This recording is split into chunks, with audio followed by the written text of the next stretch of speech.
and gentlemen, welcome back to another episode of Universal Lens. I'm glad everybody came back for another week of intellectual conversation. I am John Emilio, along with Blanked by greatness with Henry and Anthony. Anthony's a little bit closer this week. They're inch by inch, they're moving me closer. We moved them across to one side of the couch to the other. Next week, we have them on your lap. Yes. It's a Christmas special. It's a constant evolution. Constant evolution for everybody. Thanks for coming back. Again, thank you, Henry and Anthony, for always taking time out of their busy days to it's a beautiful day. To amuse me. It's good stuff. It's all. So we'd be talking with you anyway.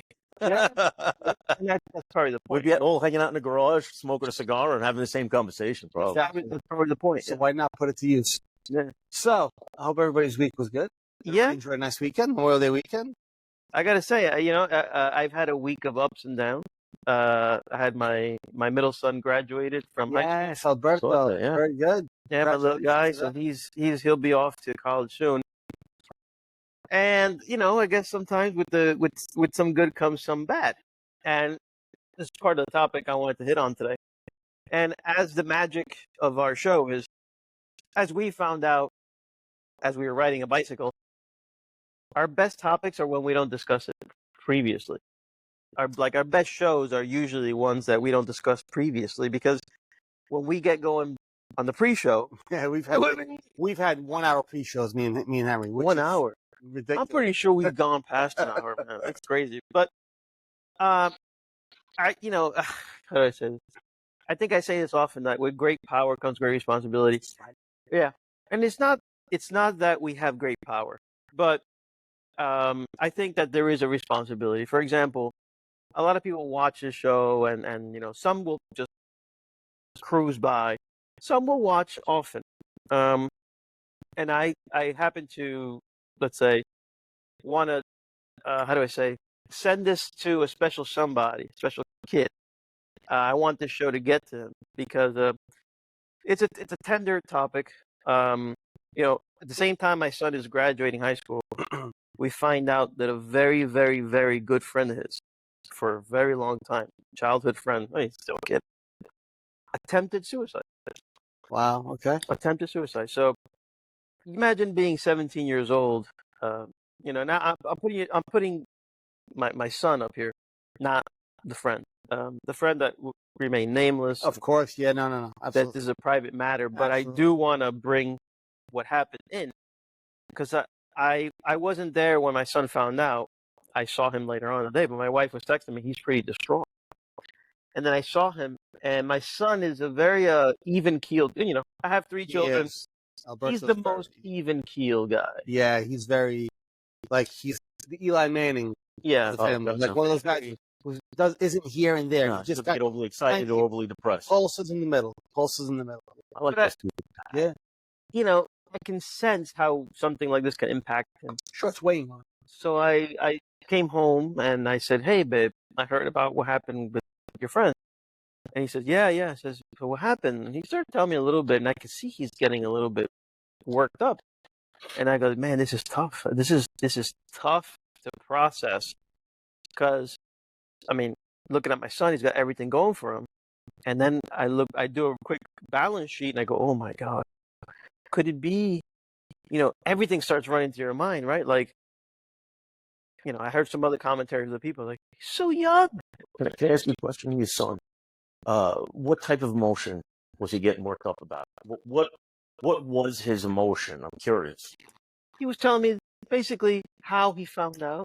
Was he more towards the upset or angry? Because I find that friends will get a little, their emotion will be angry because either they didn't see it, their friend tried to leave them without talking about it. You know what I mean? You could have talked to me. Why? Yeah, you're definitely in the ballpark. He wasn't angry.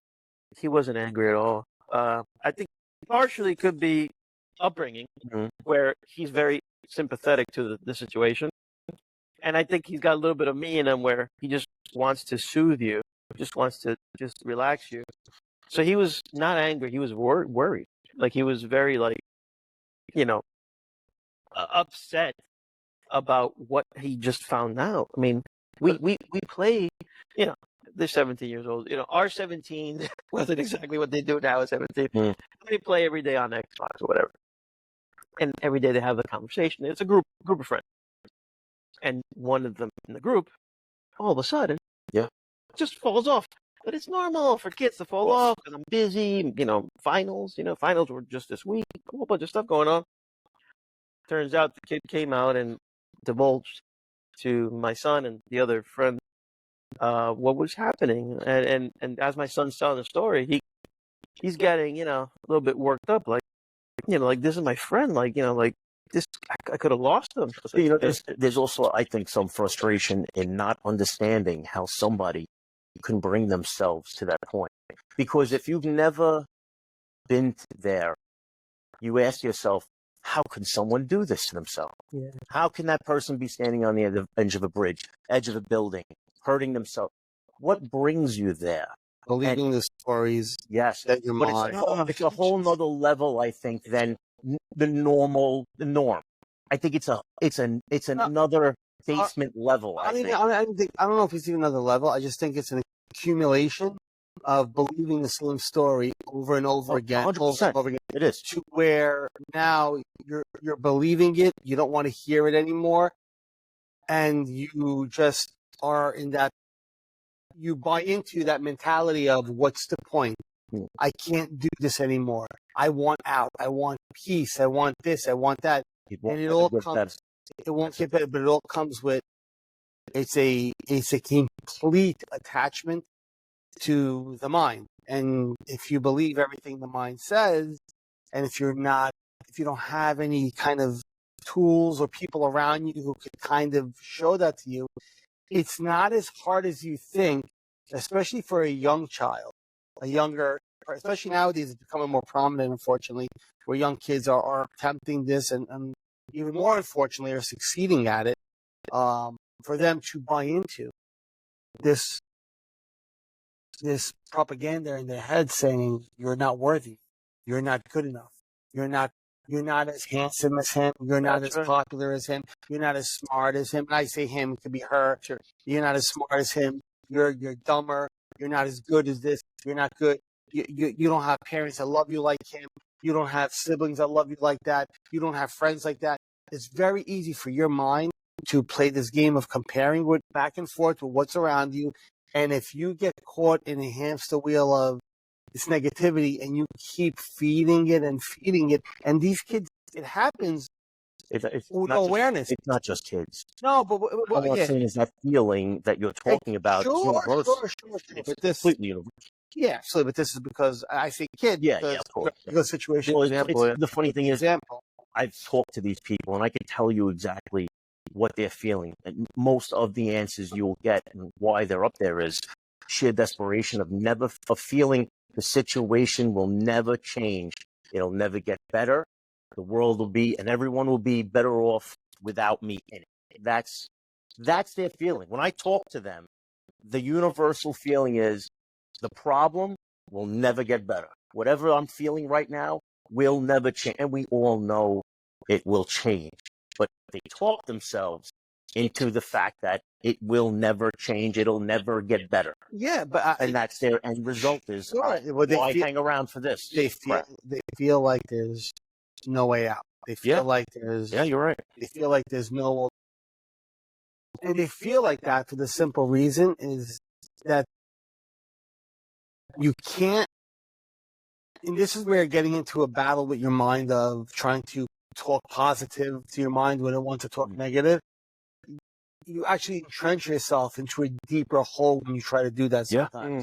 Right? That becomes, it's a coping mechanism that works once in a while, it'll work, right? But most times, all it does is create a volleyball game back and forth, and you stay there longer and longer, and you get stuck in the cycle longer, and you're there for a longer time. Now, you could be an adult, you could be a child, and you're there for such a long time, where all of a sudden, here comes this one, pops up this idea in your head, I should just end my life. Yeah. I can't do this anymore. It'll be quieter if the voices in my head stop. You convince yourself it'll never get better. Yeah, but it's not even... Like you said before, you convinced, over, this is never going to get better, you know? But if you make it about it has to get better, I think you're still setting yourself up for a slippery slope kind of call it. It's got to be, this is what it is. Dr. Stephen Hayes, who was one of the founders of acceptance and commitment therapy of ACT, right? Brilliant man. Funny guy, but love him to death. And when he had tinnitus, right? Like I tell him to do. And my last couple of days it's been acting up, but he has tinnitus. And this kind of goes into what Henry was saying. He had it for years, years and years. And with everything he knew about acceptance, he never really applied it until he had the thought one day is, I should just put a bullet in my head to end the noise now. And he immediately went, wow, that's a suicidal thought. There was a thought. There was my mind trying to solve this issue, saying, hey, I got a solution for you. End it. And that's it. The noise will stop. Yep. He had the wherewithal. He had the expertise. He had the background. He had the knowledge. He had the awareness. He had the mindfulness to understand that that's just another voice, another opinion of the thought that's popping in. Yes, we could discard it. And then he went on to apply it, ACT, whatever he's dealing with. And the kid who's 17 years old might be dealing with whatever it might be, right? Family issues. And sure. Don't divulge it. No. Yeah. Whatever it might be. And then all of a sudden, here comes a thought, I can't take this anymore. I can't take it anymore. They see things on social media. They see things on TV, on movies, on shows. I mean, there's so much out there. Yeah. I'm just going to, I want the voices in my head to stop. That's the trap in and of itself. When you want the voices in your head to stop, they only get louder. Because the voices don't know how to stop. They don't know how to be quiet. They know how to keep telling you, I got to protect you. I got to protect you. But they don't realize that the way they want to protect you, to be giving you advice, that is not good advice for you to take. And unfortunately, when a kid like that hears it, he doesn't, you don't fault the child because it's it's an unconscious act. If you ask that person deep down, is this how you? No, I don't want to end my life. You got to one of the parts that I got to. Yes, I don't want to end my life. Then why listen to the voice that tells you? And again, I'm not faulting the kid. It's very difficult to spot it. Yeah, that's nobody's fault. Your son's fault. It's none of the friends. No, I don't ever want. You should never feel like I should have seen this coming. Because I've lost a lot of that, and I mentioned that I've lost a lot of friends to suicide, and you ask yourself every time, why didn't he call me? Why didn't he text me or something like that? And it's not especially for men. Men have a problem with talking about their issues. Sure. Silence is our communication that something's wrong. Yeah, which is what we do. Which is what, honestly, is what this podcast. But it is. This podcast was based on when we started it over a year ago. Was vulnerability, being open about issues in our lives, being open about what we've gone through and the scary thoughts that he's had and the scary thoughts that I had, and now that you join us, whatever the things that you kind of dealt with in your life. Women are more likely to talk to other women because that's what they do. They talk about things. Men don't. Not trying to put you, but that's what women. Yes, it's just we're different. It's just the way it is. We're the type of guys. Well, we're the type of species that will smother a bomb and say run, and we'll take the impact. A woman would just, jump on the bomb and tell the women children to run out. That's kind of our That's a big problem with men's health these days. Men's health is men don't talk about their problems. So what do? We bottle it up and we convince ourselves things will never get better. We talk ourselves into this frenzy of, what am I going to fucking do now? And it goes over and over and over until you can break that cycle and go, I don't got to deal with this anymore. You know what I mean? Some people go down the other path, which obviously you don't want to do. You can talk yourself into everybody'd be better if I wasn't here. Right? I mean, that's what could happen. You could talk yourself into a lot. That's the thing. And if you really believe. I mean, sit back and think all the problems you've had, the things that gone on in your life, how you've before you started to use this kind of therapy, how you would consistently go over. Now that you sit back and you understand these things, and you go, holy cow, I really was in a massive cycle of convincing myself shit was terrible. which it may have been, but it's temporary. All this stuff in life is temporary. Yes, it is temporary, but and this is where I always kind of try to speak with a little caution. It is temporary, but there are certain things in life which. So even let's take something that's not temporary, something that you can't overcome. Name a situation in life that will, I know. I was just going to say that too. That was Watch this. Ready? You can have a psychological diagnosis that you cannot cure. OCD. I have not overcome it. I have not beaten it.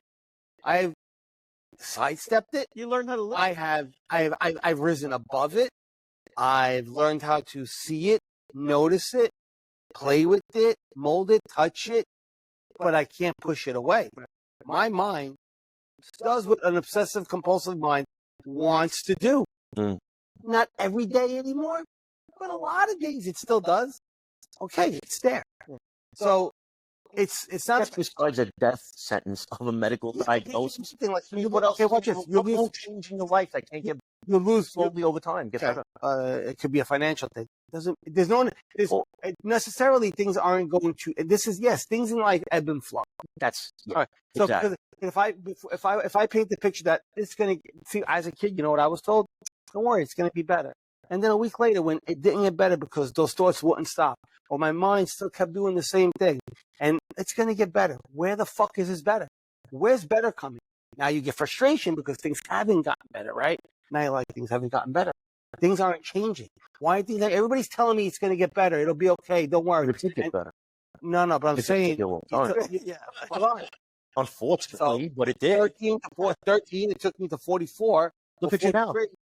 I get it. And thankfully, I didn't listen to some of the voices in my head that said to do some fucking things at some point because I just didn't want to take it anymore. I told Henry, and he's had the same thought. I went to bed many nights saying, I hope I don't wake up. Right? I don't want to wake up tomorrow. We've all been there. Yeah, I don't want to wake up. Anybody says they haven't, lying. They're lying. I didn't act on it, but I thought if I just fell asleep tonight and the universe took me, I'd be okay with it, right? That's the desperation that's there. So somebody like this kid, unfortunately, who attempted it, that's that desperation. It's the believing of these incessant thoughts of this beating in your mind. It's not about saying it's going to get better because that's, again, you play a game of, and it can work, but you depending on your perspective and how you look at life, you play a game of who wins. Negative thought, positive thought. Negative thought, positive thought. I would say if I had to give a percentage, I would say 20 or 30% of the people maybe could win that, where they could out positive the negative. The majority, 70%, 80% of the people, their minds don't work that way because we're such a negative. Our mentality nowadays is very comparable, very, let me compare myself to this person. Let me see what's going on here. We have so much information and data that's given to us on a daily basis. It's hard for us sometimes to have a moment to be able to realize what's going on and negative judgment. Well, you know those optimistic people. There's 30% of people who will talk themselves into positive thoughts. And that's like a superpower. Yeah, it's like a great superpower. It really is. Most of us aren't like that way. But you said it a few months or weeks or something ago. You said at one point during the process, you can't fake yourself. You can't fake yourself out. Like you can't. No, your mind is smarter than you think it is. So as much as you can fake it, that mind, that subconscious knows you're faking. Exactly. So if the foundation's crooked, you could how do you talk positive? You could change the level all the time. I don't talk positive about myself. So no, it's the same thing. But I don't talk negative. But I don't talk negative about myself, or I don't talk like you to yourself. Yeah. No, even about myself. I don't. You don't think negative or positive thoughts at any point? No. My mind. When you wake up and your hair's shooting out of your head. And my hair's shooting out of my head. I said you don't have negative thoughts when you look in the mirror and your hair's shooting out of your head. Yeah. I don't have them. My mind has them. I go like this. Okay. Thank you. And then you go, let me get a little handsomed up, put a little gel in. Because if I listen to those voices, and it's not that I don't hear them or I don't know that they're there or I don't acknowledge them. Sure I do. But am I going to choose to listen to them? Or am I going to choose to live a value? Your situation doesn't have to be great all the time in life. And this is a part of the reason why kids nowadays attempt things like this is because they think things have to always be Perfect. Well, it's what we see continuously. A lot of social right? media. Look at everybody else's life so good. Right. So this guy's in front of his BMW. This guy's in front of Lambo. Yep. You know what? I want to say emulate. You know who I hate? Even to use I hate to use the word emulate. But you know the people I look at and I go, okay. I look at the person whose life isn't perfect. I look at the person who has adversity after adversity. I look at the person whose life likes to kick in the nuts every once in a while, just for shits and giggles. And I go, look at that person. They keep taking the next step. They live their life. They live by their values. They do the things they enjoy. They get engaged in life again. This happened? Okay. They get engaged in life again. And it's not I'm going to kick your ass life and I'm going to punch harder than you. It's, I choose. There's a great scene in The Matrix. It's the first one. I don't know if you guys saw The Matrix. A bazillion times. I know. I already know what you're going to say. I what the guy's name. Not Mr. Anderson. Neo's name. Neo, but what's Mr. Anderson. Mr. Anderson's the other guy, right? Yeah. And he looks at Neo and he goes, "Why do you get up?" He goes, "You cannot win. Mm-hmm. Why do you get up?" Neo says up. He goes, "Because I choose to." And that's like the moment where all his powers and Yeah. And then he's able to control. He's able to control his moving forward. And that's what it is. It's a choice to say, okay, this is happening in my life. I choose to move forward. That's why I love movies like that, because I think they actually have great little messages that you choose to move forward, but not begrudgingly, like, no. I'm gonna engage in my life, no matter what's going on. I'm gonna engage in my family, my friends, whatever's around me. I'm gonna experience and appreciate and have gratitude for whatever's happening right now in my life, in spite of the shit that I have to deal with, whatever it might be. Yeah. Right. So this happens, and you do a quick assessment. And I'm like, it's incredible that we do this show every week, and we talk about that separation of the voices, right? Because you can grab onto a voice and it'll take you for a ride. Sure. But we talk about the separation every week. So I'm like, send him our videos. Let him just peruse through. Oh, this kid. Because I want him to just kind of get a dose of what we're talking about. Because this kid was seeing a shrink. I was about to say, I mean, it would be. This kid has been seeing oppression for many years. Has been on medication for many years. Okay. And so this is where you had said it to me when you first talked to me about it, where you said, I did talk therapy. I've been through therapy. I've been through the medication. I've been through it all. But when you add this element of the mindfulness, it trumps all of that in my mind. Yes. So in my mind too. Yeah. However, right. So that's the part that I wanted to, no pun intended. That's the part I wanted to impart on this poor kid, who I feel so terrible for. But it's like, it's weird, because I don't know how to be trained how to deal with his emotions. No, it's like he needs to be trained on how to separate himself. You're right. And see. I have to tell you, as we do these podcasts and everything, I'm starting to see. It's almost like things are slowing down as things happen. Oh, man.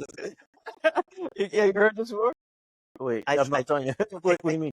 Okay. It's almost like you could start to see things slow down to the point where when things happen, you feel the emotion coming before you decide to use it. You see it coming. Yeah, you kind of do. And I got to say, I'm a little impressed by it, because I didn't believe it for a long time.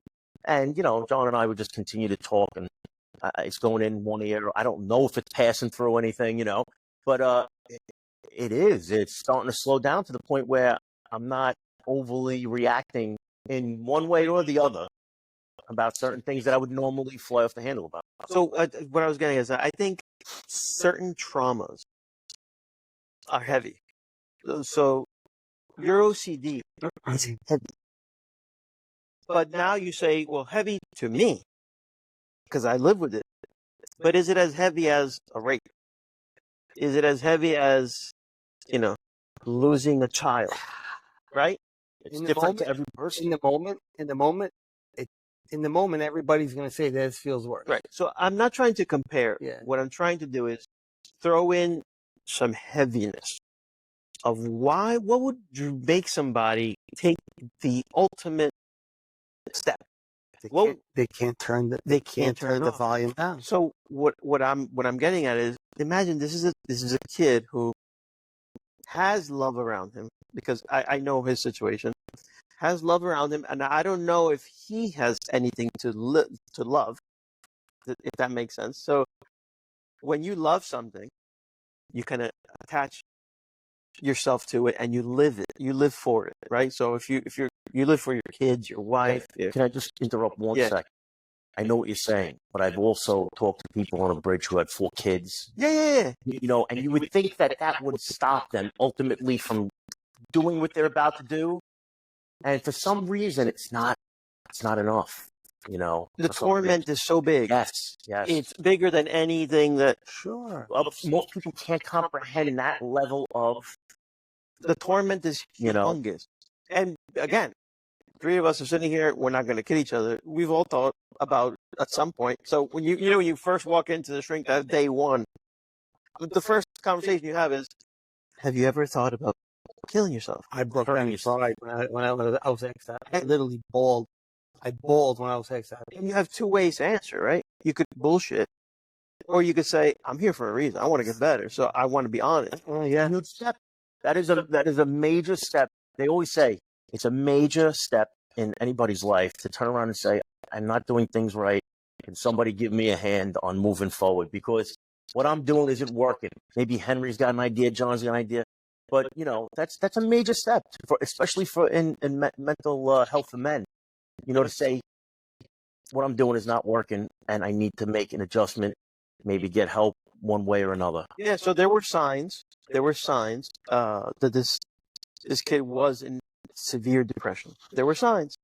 I don't know the mental baggage, the emotional baggage, right? I don't know if he has OCD. I don't know if he has anxiety. I don't know if there was a big trauma that you carry from the past. A lot of those they're cousins of each other. I don't know. A lot of those they're kind of hand in hand. But I think if this show ever makes it to him, I think the takeaway, the main takeaway is, if you can somehow find a way to continue your therapy, continue your path, I'm glad you're on this side versus that side.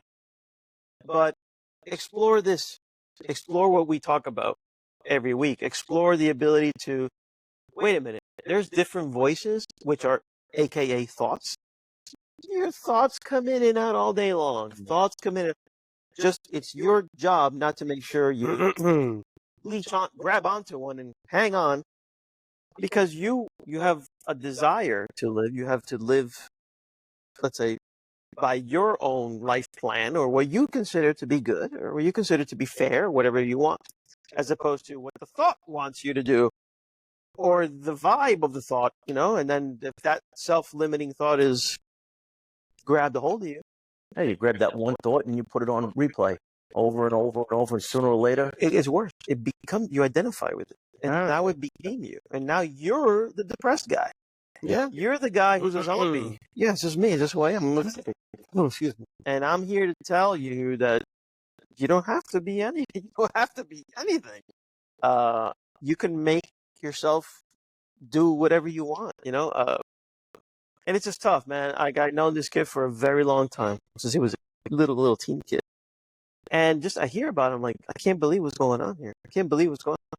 But yeah, so it hit me. It really impacted me, and I thought we don't have a duty to do anything, but our show is about helping everybody that's looking in, right? We always said we talk about it amongst ourselves, but shit, we should put a camera on, because there's going to be many people that are benefiting. It's not just me benefiting. It's we dug ourselves out of a hole, so I think it's a responsibility of ours to maybe help others who might be in a hole and need to get out of it themselves. Well, here's the trick, young guy. Here's the trick. You framed it correctly. We dug ourselves a hole, but you're never done quite digging, and there is no hole. What happens? Well, the dirt always just comes back in. There's no hole. There's no digging. There's only you choose. Thoughts come in. Well, is it a hole? Don't kick it out. Don't kick it out. Which is rookie mistake. I meant what he's in, the kid is in. Oh yeah, that kind of hole of thinking you can't. I know. But I'm let's say I'm cleaning the the palette and saying, you're right, the way you framed it, because that's how you feel. But don't think of it as a whole, because then you think of yourself constantly getting out of a hole, and that's not the case. Reframe it. There is no hole. It's you. And there's all these thoughts. 99 are negative and 1 is positive. Okay, well, which one do you want to go with? I'll go with, okay, great. So now let's give the energy to the one positive one. Why? Oh, because I like this. Great. And expand on that and have that take up more real estate in your mind. Then the other 99 is slowly, as you said before about OCD, there are days it doesn't even bother me. And there are days that it does bother me. It's just, Don't try to figure out why it does and why it doesn't either. when you have the skill, like you said, I can see it coming You see the end game. a mile away. Yeah. Like I can see it come, because you're now in a position where you're not reacting. You're Instantly. You're not responding. Yeah, you're right. Yeah. But that mechanism only comes about after you've done it a few times. And after you've done it a few times, the mechanism becomes semi-automatic. No pun intended on the clock. Yeah. Like semi-automatic, so that becomes just your modus operandi, which is fantastic because you don't have to think about it anymore. But when you're in this rookie phase, when you're just discovering things, you're going to have to sit a moment and think about it and think, was that a thought that I care about? Was that a thought that I want to give attention? Feed the wolf? Mm-hmm. Do I want to feed that wolf? Yeah, you're If right. it is, okay, go on with your bad self. If it's not, you know what I mean? Again, 3 kids. I love my kids, my wife, they're my life. Does that mean that at no point, even with my kids being successful, my wife, that I don't, a thought doesn't enter my mind? I wonder if I were to go, they would pay off the house, they'd be fine. What? So I have a choice. Hang on to that and go, can you believe what I was thinking today, bro? Oh my God. So I don't. That became stupid news for me. Like, oh my God. Oh, here comes another one. Get out. I got a lot of that going on. Yeah, it's like fake Yeah. news. The anxiety, that's AKA. I think that would be like anxiety. Something bad is going to happen. You know? Yeah. Hello. That's what I'm the lead with the anxious. Yeah, me. Anxiety. It happens all the time. Anxiety, depression, they're hand in hand. It is a function, I think, of men that you have to be able to move past. You have to be able to get that anxiety. Okay, feel it. I got it. I still got to move forward. I think that's a big character plus that men need to have. If you want to excel and do well in life, you have to be able to break that barrier of anxiety. I don't want to go. I'm sorry. I don't want to go into this room. There's 500 people in there and whatever. Get on stage. No, you got to do it. You got to push yourself through that. Like the formula to anxiety is go against the grain, right? So that's like the motto therapists will tell you. Like, how do you overcome? How do you get through? How do you navigate anxiety? Go against the grain. It means anxiety is saying this. You actually do the opposite. It's not that you always do that, but you do the opposite. So you push it. Yeah, don't go in that room. So do the opposite. Yeah, and then it's not a pushing. It's not a fight. It's not a struggle. You choose to do the opposite. You choose to go against the grain. Yeah. Anxiety wants to keep you super safe. It's worried about everything. It's worried about all these things. Keep you in bed. You choose to do what you value, which is usually the opposite of what that anxious kind of mind is saying. Now, I mean, there's different levels of anxiety. There's different kinds of anxieties. Social anxiety, health anxiety. And, I mean, the formula really doesn't change. I mean, they can tweak it a little bit, but it really doesn't change, right? It's I took my oldest daughter, I forced her onto a roller coaster when she was younger. She was terrified. I said, believe me, you're going to love it. You have to do it once. You don't ever want to do it again. I'll never force you again. I go, but come on, we're going to go on. And she's a roller coaster enthusiast now. She there was so much anxiety of the unknown. Then she found out about it. And this is great. This is what I'm looking, but you don't know until you do it. You just don't know. Well, I mean, again, you have some history or some experience with people that have committed suicide. I wish, and actually, I'm going to rephrase that. talking to my mother-in-law, who's been a suicide counselor for a long time, and she says, "Don't use the word commit because you're not committing a sin, you're not committing a crime. Yeah, I agree. It's just something you do, which is unfortunate. But when you say commit, it's like you're committing a crime, committing a sin. Well, Catholics look at it as a sin. She's That's a big, well, big Catholic. because it is. It's not good, Like the question I have for somebody that I would like to ask this kid or any, let's say, a buddy who's gone through some stuff. Can you see yourself in a different light? Like, can you see yourself? If I talk, imagine we would have lost this 17-year-old kid. Cool. Shame. Yeah, I mean, just good-looking, blonde hair, just blue eye, a beautiful person in every single way. And it's like, let me ask you this: can you not see yourself? I mean, do you want to be married and have kids and have can you see? No. No. Then can you imagine yourself? How do you see yourself? A gigolo, playboy? Is that how it is? No. Okay. How is it? Okay. Great. A monk, a Buddhist monk. Great. Can you see yourself in the orange robe?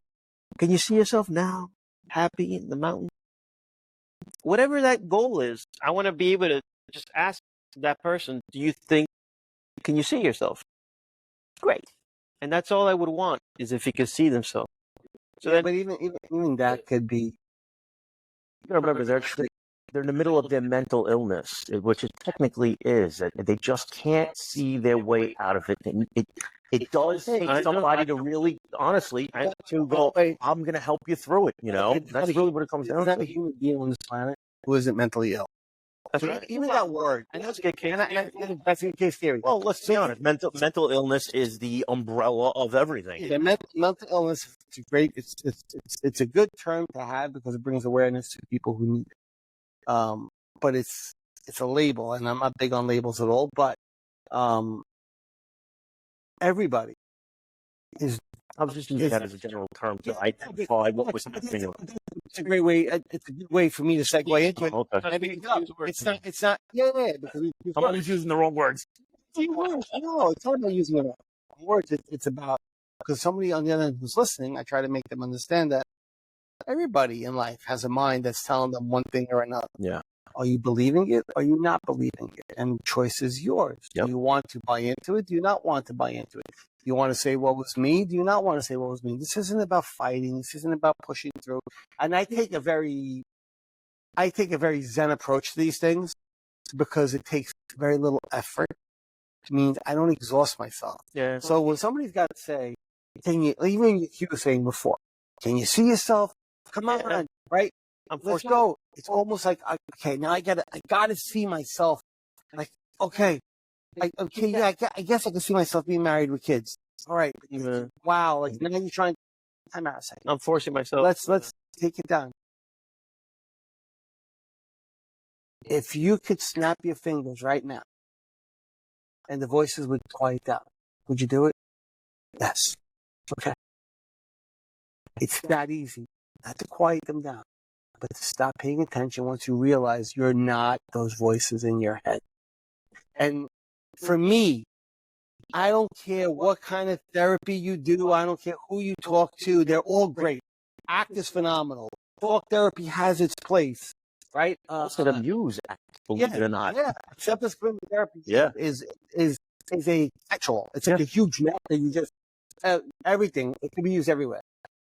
That's phenomenal stuff because it breaks down what I'm saying into scientific terms, into layers and rules to make people understand it. But it's really do I believe the voices in my head? As Muji says, snap back, right? Yeah. And we had the conversation, okay, but like you can't snap out of something. But it's realizing you're not the voice. But that act can quickly open the doors for you to step away from that thought that was capturing you. Exactly. Because there's going to come a moment where you could feel the thought creeping up on you. Like it's clutching. You can feel but it takes time. See, that's the funny thing is it's taking time. It's not something like, you snapping your fingers and all of a sudden, I got it. It is a process. It takes time to really understand. It's hard to understand. It's hard to explain. You feel it. You're right. You feel the emotion coming on. and then you get to decide whether or not you want to deal with it. It's actually a little bit, it's pretty cool when you think about it. It's fantastic. And people out there may not believe us that it works like this, but That's the biggest problem. it actually does if you practice it enough and pay attention to the emotions that are starting to rumble up. Somebody cuts you off, and you're like, I'm about to get pretty pissed, and then you pull it back some, and you go, why? What's that going to do? How is that going to improve the situation? It doesn't. It just doesn't. So why do it? It only upsets you. It's teaching, and we've spoken about this. It's teaching these young kids nowadays that it's simply about making. It's about choosing the perspective that you want to have, that you authentically want, right? That authentic voice. There's so many voices in the head that go, which one's the real one? I would say it's the real voice is really not a voice. It's more a perspective that you have. It's more a awareness to choose the life that you actually want to live amidst all the crap that goes on in our heads on a daily basis.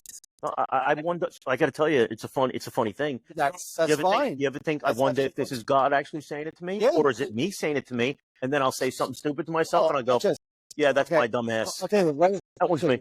Where thoughts come from? Exactly. Where does every thought you have come from? The brain. Your brain. And this Eckhart Tolle, he's great. He goes, if I cut open your brain, he goes, well, I see somewhere where the picture or the memory of your grandmother from 28 years ago is. He goes, where are you drawing that from? Where are you drawing those images? Where are you drawing those memories from? And he says, this is where it's kind of spiritual, where into a higher consciousness, right? Where we kind of all feed and experience and feel all from the same consciousness, whatever we don't know what it is. But I told Henry, I go, you have to pay attention how our technology mimics the way our mind mysteriously works. It's AI now. That's right. That's the big thing now. It's AI. It really is their brains who learn. But beyond that, this is a great one where our thoughts come out of nowhere. But we store them in this mysterious place where they're there. It takes up no space in our brains, right? We don't have RAM full, we don't have we have to delete. It's amazing. Your mind does not have a delete button. No matter what you do, there is no delete button. Unless you have a brain injury, because then your antenna's broken, and now your connection to wherever comes up. Mm-hmm. Where do we store all our data nowadays, technology-wise? Where's this fucking cloud? Exactly. Hold on. When I want it, here it is. Because technically, it's a computer, which is like your brain. That's what I'm trying. The cloud is your thought. Holy shit! That's right. No, the cloud is this mysterious place where all this stuff is stored. Just like your and thoughts. when we want to retrieve it, boom, we can retrieve it. Hardware and software. So that's why I say it kind of makes you not take your thoughts a little bit less serious, because hold on a second. So if these thoughts are just and they're great to have, right? You can build things, all these amazing things with them. But why do I take them so serious if they're not mine? The one that sees them happen, this entity, this person that's experiencing every thought that comes in and out of my head. But if they're not my thoughts, then why am I taking them so seriously? That's the advanced class. Why am I believing them? Right? Yeah. And I'm not saying this kid should be there. No. But that's what you want to get across to children or adults.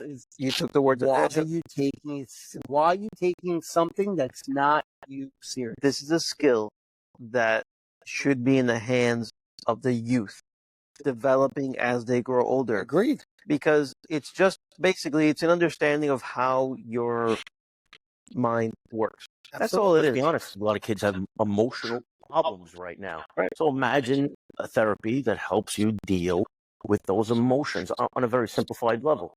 Just as a basic, how do I deal? You could start to see them come up. Maybe I'm not going to punch that other kid in the face because he said something about me. You know what I mean? And I'd be like, I'm going to let that slide. As a kid, that must be something good to. I'm gonna tell you something so simple, but you could see how it develops into something very bad, very serious. You're 5 years old. You're in kindergarten class, and your belly hurts. You run to the bathroom, and you do diarrhea in school during school hours. So far, everything's fine. Sounds familiar. Go ahead. Yeah. Right? So two other 5-year-old kids come into the bathroom while you're there. They bust the door open and they see you. Oh, they start laughing. Oh my God. They see you with diarrhea. You're naked. Ah, and then they run out. They're laughing. And then you come out. Then you're the laughing stock. For a kid, that's terrifying. For a kid For us, 5 years you're old, like, come give me a hand. right? There's a mess in here. For a kid who's 5 years old, that moment right there Oh, is so yeah. so scarring. Yep. That if he is not equipped with this skill, he's gonna really have a hard And time it's over scarring. and Yeah, over. it's a scar that It sets up a cascade of events for the And that had stuff happen to us when we were little kids. yeah. The one thing you remember that embarrassed you, or you, or me, you remember it. And then the other little kids now make I'm fun. getting a flood of memories right now. Yeah, my mother dressed me up as a pirate on Halloween. Went to a whole. Oh my God, it's the worst. So I don't even know if I want to tell everybody. It was 3 years ago. What do you think? Bro, it's the funniest story you've ever heard. I'm telling you. I'll tell you off the air. It's fantastic. I can tell you that if you dressed up as a pirate today, you would kick some ass. Yeah, but when you're 13 and going to like a party with his girls and stuff, yeah, no good. And then you don't have a right out of there. So it sticks with you. Yeah. And that 5-year-old kid, that thought, that feeling never left you. And as you grow older, there are instances that remind you of that and that trigger. or you suppress it for a while and then But what is it, though? It's an emotion. It's an emotion that you're attached to, whether it be embarrassment or any, whatever that emotion is. It was so strong that you're right, left a scar on you. we're kind of taught as a society nowadays that we have to be a certain way, right? And you have to love like this, you have to care like this, you have to be attached like this, and all these emotions have to be there. Like you have to be happy and you have to be sad now, and you have to be happy now, and you have to be angry now, and you have to be embarrassed now. No. You don't have to be anything. You don't have to fucking be happy. You don't have to fucking be sad. If somebody dies in your family and you want to experience an emotion of grief, absolutely. But people tell you, oh, what's wrong with them? They're not sad. Their father died. They don't have to be sad. Yeah. Why aren't you happy? You just gotta, whatever, something happened.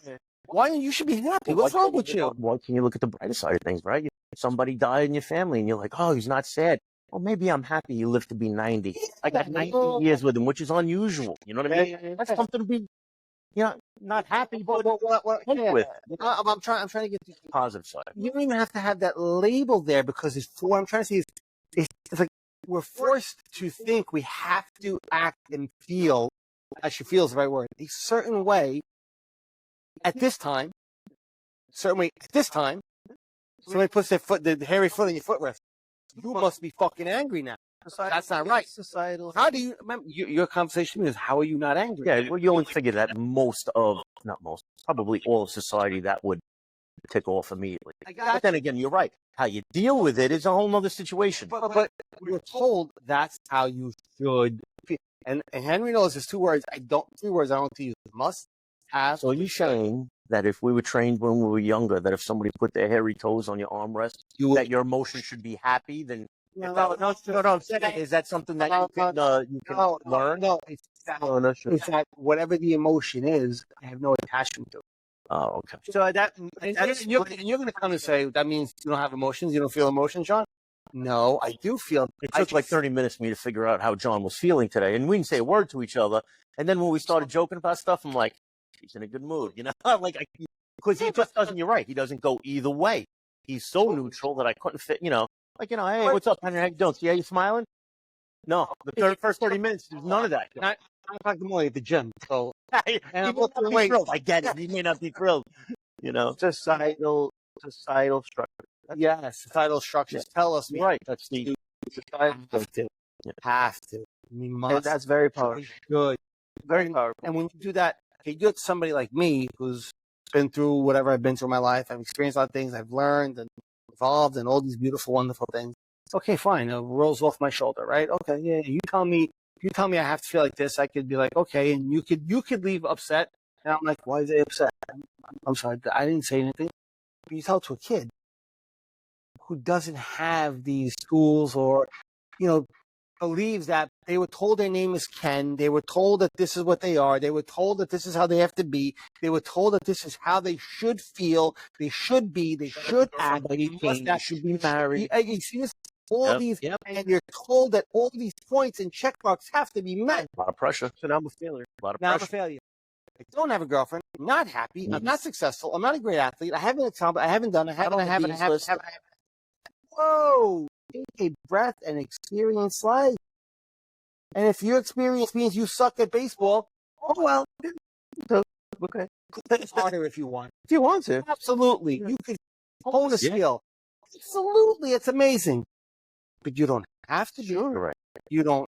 There's no says you should be, or that's why I try to drop labels. And I know we need to use them to talk in life and to converse, and they have a place in the practical world. Completely understand that.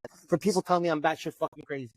Well, that's why they say find something you're passionate about, and the money and everything else will follow. But passion, to me, passion is everything. Passionate about. I think that's important, because then when you go to work, you're not really going to work. You're enjoying it, you know. Yeah, passion definitely helps. The passion helps. Because you'll work hard at whatever you're passionate about, and it doesn't feel like work. It just feels like improvement. No, definitely, it's a factor. It helps, right? Yeah. I mean, look at these major leaguers. I mean, think about it. Where we ended playing baseball, they were so passionate about it, they went on. They became adults who continued to play baseball. That's passion in a lot of ways. Passion because you went to 3-4 practices a week. You know what I mean? Because you wanted to. Your parents didn't have to go. Come on, I haven't seen every major league baseball player. That's not that bad. But they're obviously passionate about what they do. They would not be so good at what they're doing. They are passionate about it. But even that, so the passion to something you care about, or I like to use the word that you value, is different, because you always side skirt the ability to, or the trap of becoming attached to that passion. I must be a spiritual teacher. I am a spiritual teacher. This is what I am. You're not that anymore. Then what am I? Oh, well, tell me about it, dude. So you're a passionate baseball player, right? Yeah. Great career. Loaded by thousands of fans. Okay, we're getting older. We don't need you anymore. How many athletes struggle? That happens to anybody, though. Struggle. I don't know what to do now. I don't know what I do. What am I? What am I if I retire? What am I if I quit? What am I if I don't do this? But I'm saying to get to the level they were at. You need a passion and a drive. I agree. But when that passion and drive, you can have that passion and drive. When somebody ends it, it's going to be worse for you because you can have that passion and drive and not attached to it. I know what you're saying. So when it ends abruptly, because it was something you were passionate about, it hurts more. I have a common theme. It's always, did you attach to what you were experiencing? I did. Did you attach to that thought? Did you attach to that identity? Did you attach to whatever it might be? And if you did you attach to being remember we said last week, I must protect my family. I'm the protector of the house. That's my identity. That's who I am. I'm the man. I'm the patriarch. Whoa. Now all of a sudden I've not only am I taking that role, which is fine. We take the role. We take the role because the role is necessary. But I've attached to it and I've identified with it. That's where the struggle, the suffering, the pain, and all that comes. I could be the protector. I could be the baseball player. I could be the spiritual teacher. And at the end of the day, go, what am I at the end of the day? I'm this awareness that sees it all happen. Just taught a little different when we were younger. I was passionate about being a cop, but you're right. When that ended, because I was attached to that, I was thinking of you, though. What I was going to do now. Now they're trying to teach cops through some mental health initiatives that it's a job. It's okay to do it well. Do it as best you can. But when you attach to it and it becomes but what I did for a living, and encompassed so much of my life because of the unit I was in. It was what you thought about, and if you weren't thinking about it, you were training on it. And you're right; it becomes it's not only passion, but it becomes something you're doing all the time. You know, easy. It's very easy to fall into that. It's almost impossible. Like you're fielding phone calls for construction stuff and stuff like. So it's almost impossible not to. And then all of a sudden, when the gauntlet goes down and that ends, You're like, I thought I was this. No, you weren't that. You were still Anthony or John or Henry. You weren't what your career was. But back in the day, we felt passion is what got us to the top. But it doesn't have to be passion. But passionate is not a terrible thing unless you're overly attached to it. No. Passion is not a bad thing at all. It has its place. I attach to it, but sometimes you can't help it. It just becomes part of you because you're doing it for 20 hours a day and sleeping for 4 hours, you know? Well, you attach to that kid attached to the thoughts in his head. That's the 20 hours that he heard that said he wasn't worth it, he wasn't good, and if he wasn't this. Yeah, you're right. I believe. How do I get these thoughts to stop? How do I get these thoughts to stop? Yeah. Tell me, now what do I do with my life? Now do I do my life? Yeah. Now what do I do with my life? Now do I do? Oh my God, you're not this. You're not this anymore. You don't have that. You don't have that. And you don't have that. What are you? What are you? And it could be a very daunting feeling if you are going, I need to figure this out. I need to figure it out. You need to figure nothing out. You have to learn to say, fuck it. It's going to come. Yeah, fuck it might be a good fuck it's a very good way to put it. As long as you understand what fucking actually Yes, means. as long as you understand that you just, you know what? You got to sit, yeah, as long as you understand what I mean. But you got to sit back and go, I'm going to let God or the universe, however you decide. Fucking, whatever fucking is Brooklyn's way of saying, be water. That's it. He's right. He's right. I'm sorry, a little slang there. But just let it go, meaning let it go. Whatever is going to happen is going to happen. You know, don't try to overly control. Take your fingers off the buttons for a little bit. Pull back. Yeah, and just let it run itself. Fuck that, be water. That's what I've been doing. Like those controllers when you're making a record. You see all those little levers? Take your hands off the levers. There's no need. Just let it go. I'm actively doing exactly what you just said. So am I. Fingers off. So, you know, you ever try to, like, you were a painter. You paint, you're like, oh, you paint it again. Could you imagine a painter with OCD, right? And you're touching it, and you're like, that don't look good. And my father used to say, walk away, turn around, and let it go. Yeah. Just let it go. You're gonna every time you touch it, you're not gonna feel it. When you touch it, you gotta touch it again. That's it, and that becomes a repetitive thing. Walking away gets harder and harder and harder to do. The more you feed it, and the more you keep. Okay, a little bit. You're right. And what's like my father said, so many simple terms. Turn around and walk away. Let it go. Let it go. It's as good as it's going to get. Let it go. But getting back to the whole suicidal thing and wrap it up. Yeah, I mean it's unfortunate that more and more kids out there aren't privy or they don't have parents. And if you're a parent who's watching this right now, whether it's a friend of Anthony's, a friend of Henry's, a friend of mine, or somebody that knows all of us, or a random stranger out there, you know what? I implore you to, as foo-foo as this is, awareness and mindfulness and Zen Buddhist crap and spirituality and act and whatever you want to call it and whatever word you want to use, it's a tool that will, at some point, I say save your child's life in one way or the other. Maybe not, where a child's going to take their lives, but it could be where they're going to be in a crisis where this is a tool which is going to help them understand that everything that's happening here is happening for whatever reason it's happening, whether it's something's happening to you in your life, or my life, or something that we're going through. And it's not happening to you. I like to say it's happening through you. And you watch it, you experience it, and you try to navigate your best through that situation on a practical level. Absolutely. But if you're a kid, it can be tough. So if you're a parent out there, let them listen to a podcast like this, right?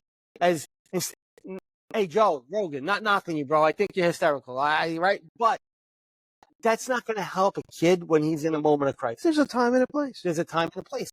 These are the tools that kids, have them pick up a book and read The Happiness Trap by Dr. Russ Harris. My book, The Universal Lens. The Power of Now or New Earth by Eckhart Tolle. I know they're not the coolest things in the world, but they're the most useful things in the world if you read them and you pay attention and you try to understand that. Most kids, you can't get to read an interesting book.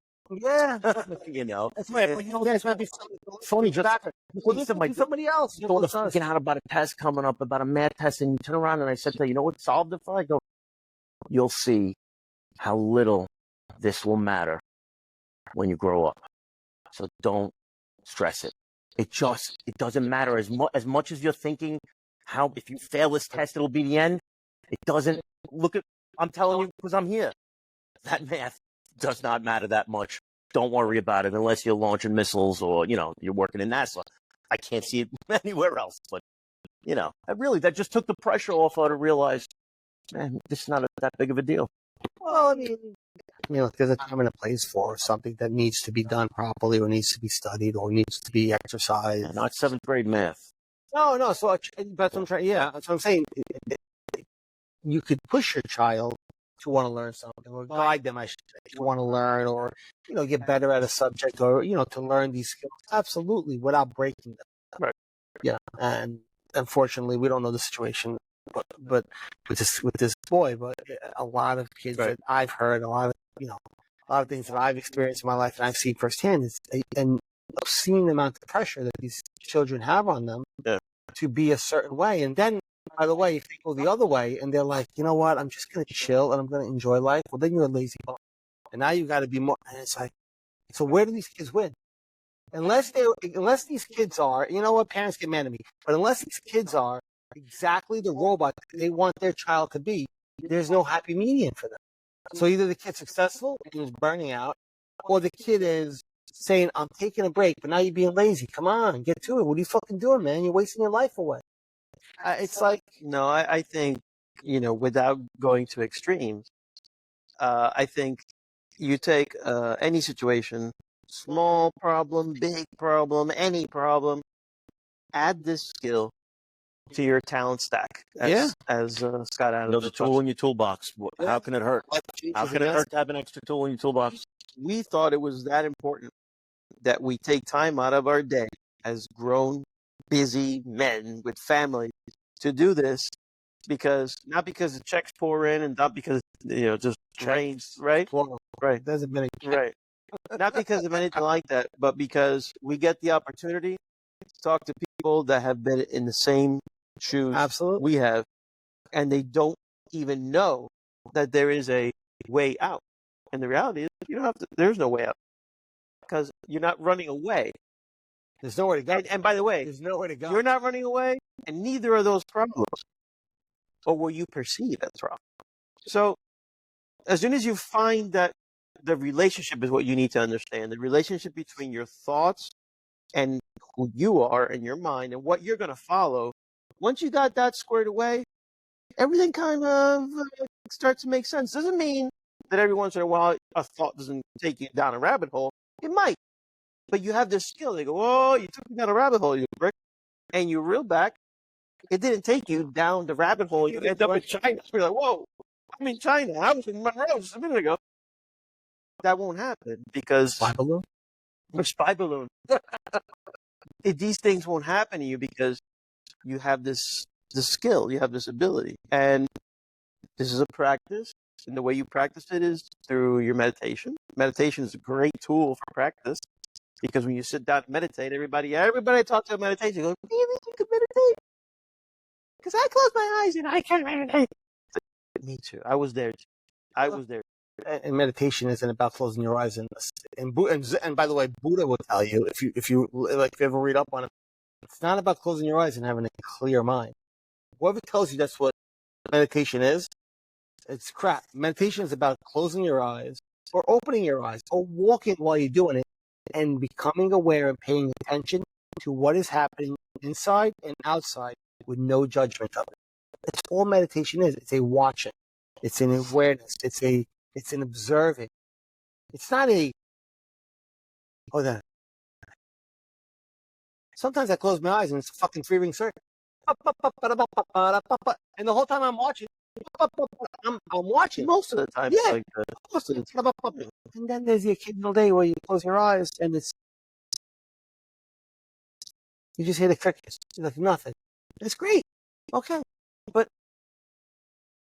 practice it.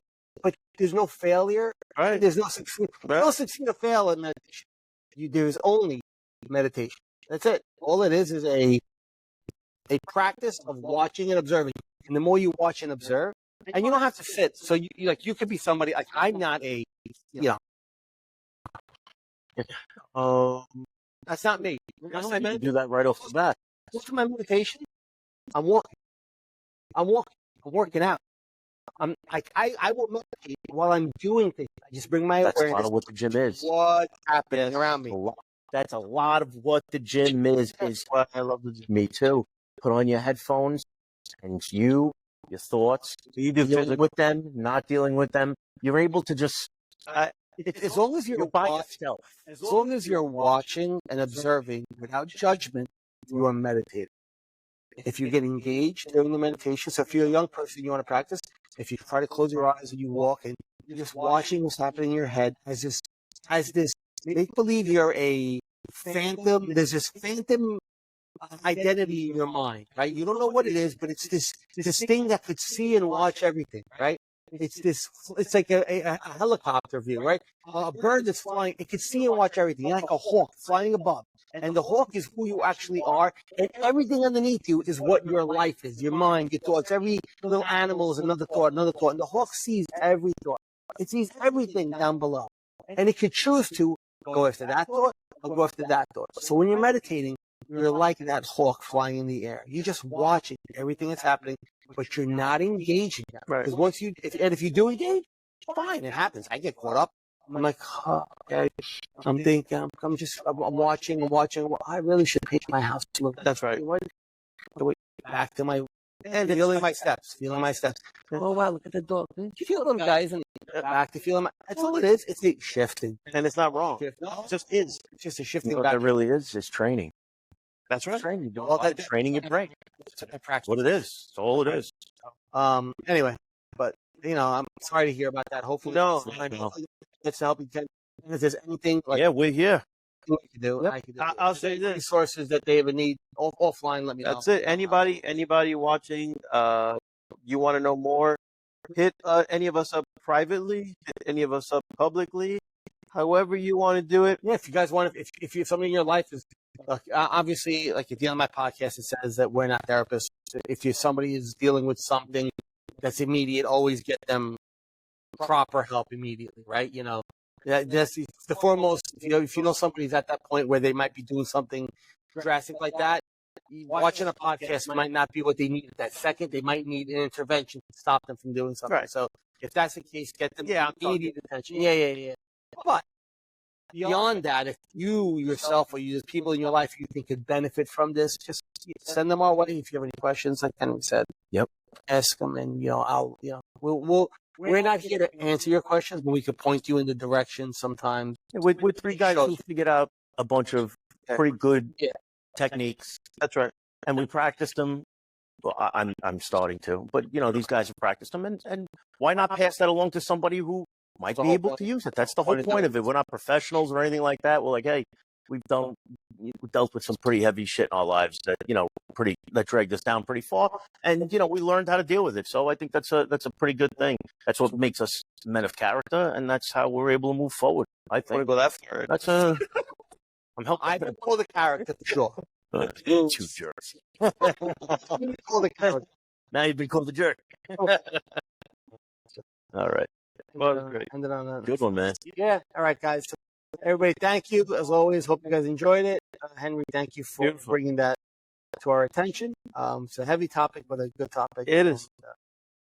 All right, guys. Thank you. All right. Talk to you guys soon. Take care. See you next week. Peace.